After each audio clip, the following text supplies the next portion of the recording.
Minister একটা meeting ডেকেছে, যে গ্রুপগুলো গেছিল সেই গ্রুপগুলোর সাথে উনি আলাদা করে বসতে চান। আর আজকে 4 তারিখ হয়ে গেছে, সুতরাং আমি কালকে বৈঠকে থাকতে পারবো না। আমার পূর্ব নির্ধারিত কিছু বৈঠক এবং কর্মসূচি রয়েছে, যেহেতু আমি অনেকদিন দেশের বাইরে দাদা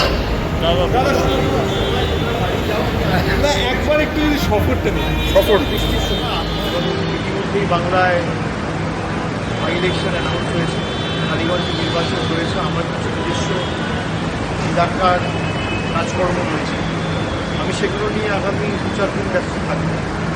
আমি বিদেশমন্ত্রী ফরেন মিনিস্টারকে জানিয়েছি, যে তার দপ্তরকে জানিয়েছি যে আমার যা মতামত, আমি আমার মতামত লিখিতভাবে তাদের জানাবো, এবং আমি সরকারকে জানিয়ে পরবর্তীকালে আপনাদের সামনে আমার যা ফিডব্যাক আমি শেয়ার করব।